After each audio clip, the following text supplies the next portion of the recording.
بسم الله الرحمن الرحيم.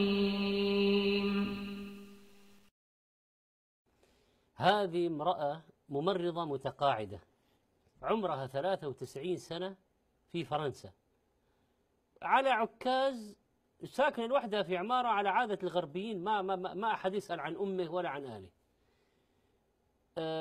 لكنها ترتجف وتصعد الدرج بنوع من الصعوبة، ولها جار مسلم لما يراها يحمل عنها الأغراض، يوصلها، يدخل الأشياء، بل أحيانا يعني ينظف لها، وهي تستغرب ليش هذا، يعني الحرص هذا إيش وراه.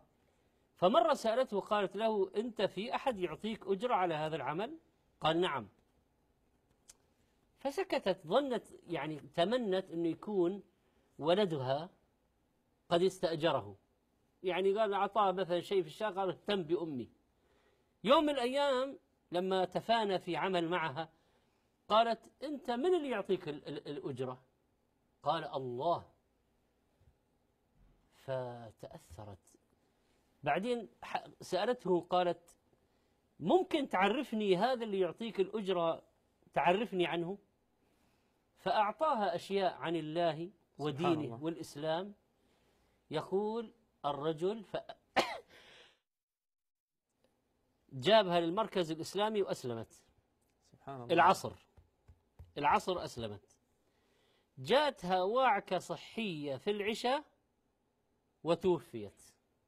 الله أكبر. يعني يمكن ما صلت إلا فرضين. يقول لما جاءت نريد أن نأخذها للدفن الآن، جاء ولدها قال: لا، وين الحين عرفها؟ جاء ليش؟ عشان يأخذ الأشياء اللي في البيت، يأخذ المال، يا أحد، وجالس يبيع في أغراضه، يقول الثلاجة خذوا 100 يورو، ما أدري إيش كذا. يقول: جينا نأخذها. قال: لا هذه تبع، هذه نحن نأخذها ندفنها في عند المقبرة تبعنا. قلت: لا هذه أسلمت. قال: لا، ما أسلمت، وصارت مشادة. هم يريدون أخذها للدفن في مقبرة المسلمين لأنها أسلمت. نعم. يقول في آخر المشادة إيش قال الولد؟ قال: أنتم يعني حريصين جدا عليها؟ قالوا: نعم. قال: طيب نبيعكم إياه. سبحان الله. قلنا: بكم؟ ظننا خفنا. قال: 5000 يورو.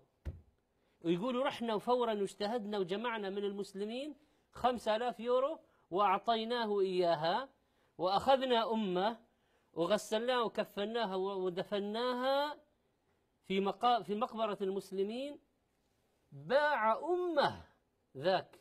لكن هذه اللي جارها المسلم بالإحسان تسبب في دخولها في الإسلام. قالوا: سألنا عنها، قالوا: كانت ممرضة ترحم الناس، ولعل الله أراد بها خيرا، أنه حتى أعمالها السابقة لعلها قد كتبت. شكرا يا ربي، شكرا، هديت قلبي، شكرا.